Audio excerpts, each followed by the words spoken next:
India ने अपने CPI major करने के मेथोडोलॉजी को चेंज किया है। सीपीआई यानी कंज्यूमर प्राइस इंडेक्स इन्फ्लेशन या फिर महंगाई मेजर करने के लिए इस्तेमाल की जाती है। अब ये कैसे मेजर होता है, तो हम डेली लाइफ में जो भी चीजें इस्तेमाल करते हैं उनका एक बास्केट बनाया जाता है और उस बास्केट के प्राइसेस को ट्रैक किया जाता है। टोटल बास्केट की प्राइस जितनी भी बढ़ती है उसे इन्फ्लेशन या फिर महंगाई कहा जाता है। अब इसमें क्या क्या चेंजेस है, सबसे पहले तो बेस ईयर को चेंज करके 2012 से 2024 किया गया है, यानी हम सारे आइटम्स के प्राइसेस को 2024 के प्राइसेस के हिसाब से ट्रैक करेंगे। साथ ही साथ पहले इस आइटम की लिस्ट में 299 आइटम्स प्रेजेंट है, जिसको बढ़ा के अब 358 कर दिया गया है। इसमें आउटडेटेड आइटम जैसे DVD player, radio, library fees को हटाया गया है और नए आइटम जैसे sanitiser, earpod, OTT platform fee, e commerce platform fees इनको ऐड किया गया है। साथ ही साथ इन आइटम्स की वेट को भी चेंज किया गया है। फॉर एग्जांपल पहले फूड आइटम्स का प्रोपोर्शन 45% था, जिसको रिड्यूस करके 37% कर दिया गया है।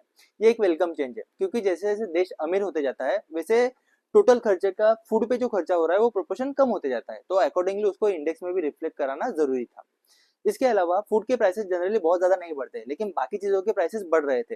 लेकिन फूड का प्रोपोर्शन ज्यादा होने की वजह से सीपीआई इंडेक्स नहीं बढ़ रहा था, जो जता रहा था कि इन्फ्लेशन इतना नहीं बढ़ रहा है, जबकि आम आदमी के लिए बाकी चीजों की प्राइसेस बहुत ज्यादा बढ़ रही थी।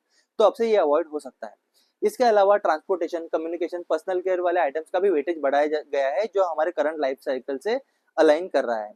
हमने जो मेथोडोलॉजी अडॉप्ट की है वो यूएन की अप्रूव्ड मेथोडोलॉजी है, तो इसके वजह से हमारे सीपीआई इंडेक्स को ग्लोबल एक्सेप्टेंस मिलेगा और बाकी कंट्रीज के इंडेक्स से भी हम कंपेयर कर पाएंगे। अब से जो डेटा कलेक्ट किया जाएगा वो मोस्टली डिजिटली कलेक्ट किया जाएगा और ऑफिशियल सोर्सेज से कलेक्ट किया जाएगा। पहले हम 2300 मार्केट से प्राइसेस के डेटा को कलेक्ट करते थे, इसको बढ़ा के अब हम 2800 मार्केट से इस डेटा को कलेक्ट करेंगे, जिनमें 12 इंपॉर्टेंट ई कॉमर्स प्लेटफॉर्म भी प्रेजेंट है।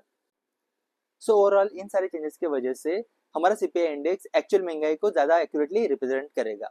अगर आप इन्फ्लेशन के बारे में और ज्यादा जानना चाहते हो तो हमारा कंप्लीट वीडियो जरूर देखिए। Thank you.